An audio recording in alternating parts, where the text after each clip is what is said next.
here with a man who in Toronto needs no introduction. He was the manager of the 1992 and 93 World Series champion Toronto Blue Jays. Cito Gaston, thank you so much for joining us today. My pleasure. I was listening to Pat Gillick interviewed on The Fan very recently. He was talking about the trades Anthopoulos made, and he said that he thinks these trades are better than the trades that he made building those championship teams. Two-part question. Yeah. Do you agree with that? And two, what makes Anthopoulos so good at what he does, accomplishing these huge trades? He's like a trade ninja. Well, you know, those two guys are somewhat similar and they work ethics. Gillick's a workaholic, Alex a workaholic, and of course back when Gillick was here, we all workaholics. Right. And that include Paul Beast and myself, along with Howie Storgman. And so Alex is the same way. He works hard every day. You know, sometimes there can be a game going on here, and he'll jump in his car and drive down to Buffalo. He might jump in his car and drive a little further. He might end up in Florida, who knows, but not driving. But anyway, he's a hard worker. He's a very good student of the game. He works hard. He knows players. And, you know, as far as Pat saying that he might have made some of the better trades, I think Pat did a good job, too, as far as trades, too, because if you go back, and I think one of the biggest trades that I really was happy with is when we got David Cohn. Right. And it's funny, I was thinking 2 weeks before we got him that I needed one more pitcher. And I didn't mention it to Pat about needing one more pitcher, although we all know we needed one more pitcher. And David Cohn came to my mind. And 2 weeks later, I had him. So that was a great trade for us. And David did a lot of good things for us. The first game out was tough for him, but then he got his foot on the ground. And David has been one of my better pitchers here as a manager since when I was managing here. Right. Yeah. So does it feel a little bit like Yogi would say, deja vu all over again? You know, these trades you mentioned. You know, getting David Cohn right toward the end of the season. We just got David Price. You know, are a lot of those trades, do they feel similar? Well, they do. They do. And Price, you know, Price is certainly, if he stays healthy, he's going to be a Hall of Fame pitcher. And certainly a class act, too.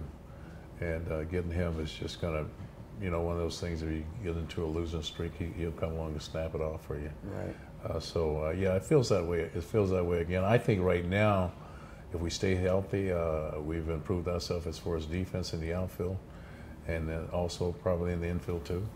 Right. And we also have given the guys, you know, some hope that, hey, you know what, this organization is not messing around. Alex and Paul went out and did some things to help this team, and I think the other guys have stepped up too and started to hit the ball even better than they did the first half of the season. So it looks like this team's got a great chance to take over and win the division. And I think once we got those three guys that we're talking about there, I thought that the Yankees I think they probably had a 6 or 7 game lead on us, and I thought we could probably catch up with them if we stayed steady and played like we have.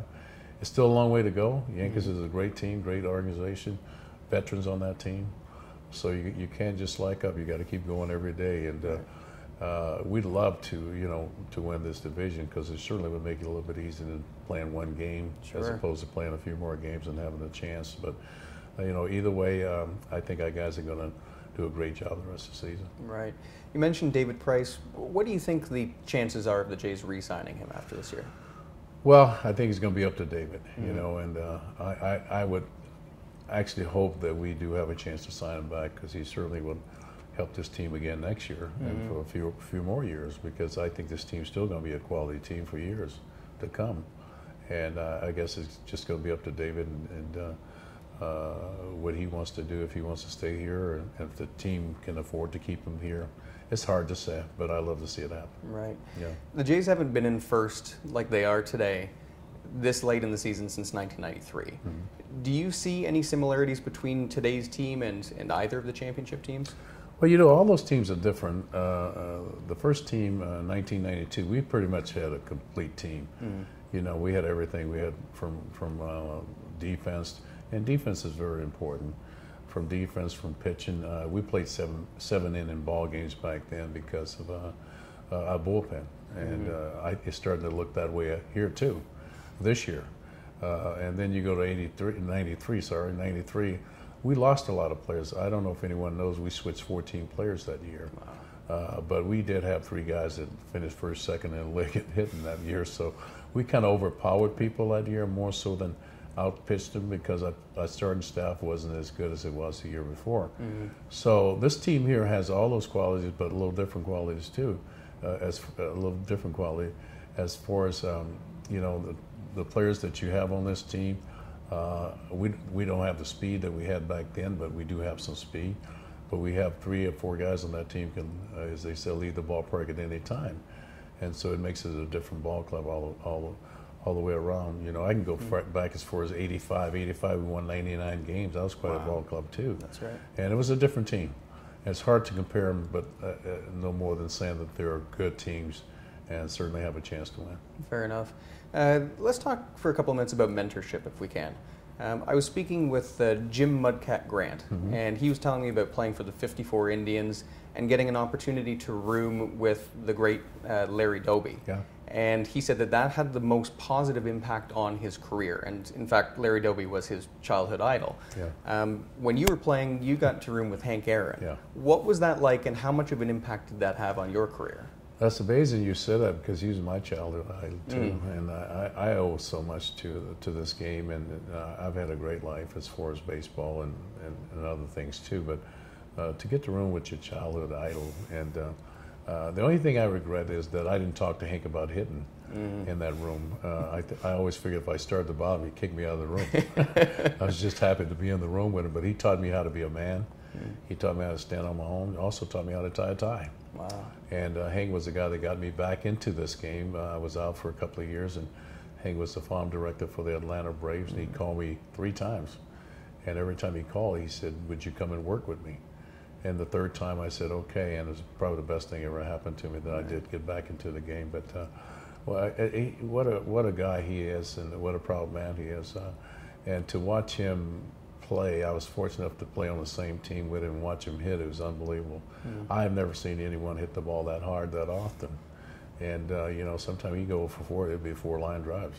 Wow. And he was just quite a hitter, and quiet guy, went about his business, not making a lot of noise, not being flashy, but Hank could steal a base, he could throw, he'd do just about anything. And there's a lot of times though Hank and I would go out and we'd have to leave places because the people wouldn't be as nice to him as they should at certain times because he was getting close to Babe Ruth's record.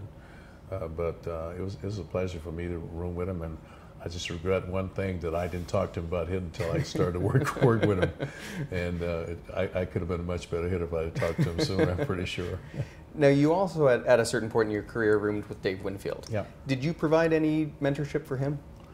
Dave was pretty much his old man coming out of college. You know, when Dave joined the team in San Diego, he never played a day in the minor leagues.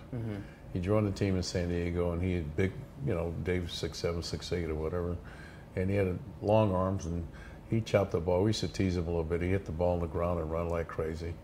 And then those balls started to be line drives. And the next spring, they had plans to send him to Hawaii. We had a AAA team in Hawaii, and I never seen anyone have a spring training like Dave Winfield. I mean, it was 3 for 4, 4 for 4, 5 for 5, and they couldn't send him out. So he made the team, and the rest of his history. Guy's a Hall of Famer, and he certainly was a big part of this 92 team here as far as keeping things in lines here. In line, you know, managers, we can't see everything in the clubhouse. Right. And you have some guys that will actually patrol that clubhouse for you and make sure guys are doing the right things, and Dave was one of them. Now, on top of that, then you've got some of these trades happening, and you've got players that are, you know, they're moving to a new city or even a new country. That can be stressful as well. And it's actually today's sponsor, Campbell Moving United, that has moved you a number of times. They're moving you again. And you know, they specialize in relocation for corporate, domestic, international. And you know, talk a little bit about your experience with them and what that's been like. It's been the greatest. You know, I got involved with meeting Vicki Campbell. I was talking about this not long ago. I think I've been knowing Vicki as long as I've been knowing anyone in this city. And she's moved me I don't know how many times, and every time it's been quality moves, and continue to be that way. We have, not only has she moved me around, and we've become friends, and we also traveled together and played some golf together. But Camel Moving Systems have done a great job for us over the years, and certainly have done a great job for the Blue Jays. And so hopefully they're continuing to be a part of the Blue Jays. And hopefully, though, this might be my last move. I'm not sure, but if it's not, I certainly will call on them again. But they've been absolutely great. Fantastic. Well, you can learn more information about them at campbellmoving.ca. And Cito, I want to thank you for your time. It's been a pleasure, and hopefully we can do this again in the springtime. It's been my pleasure, and thanks a lot. All right. Okay.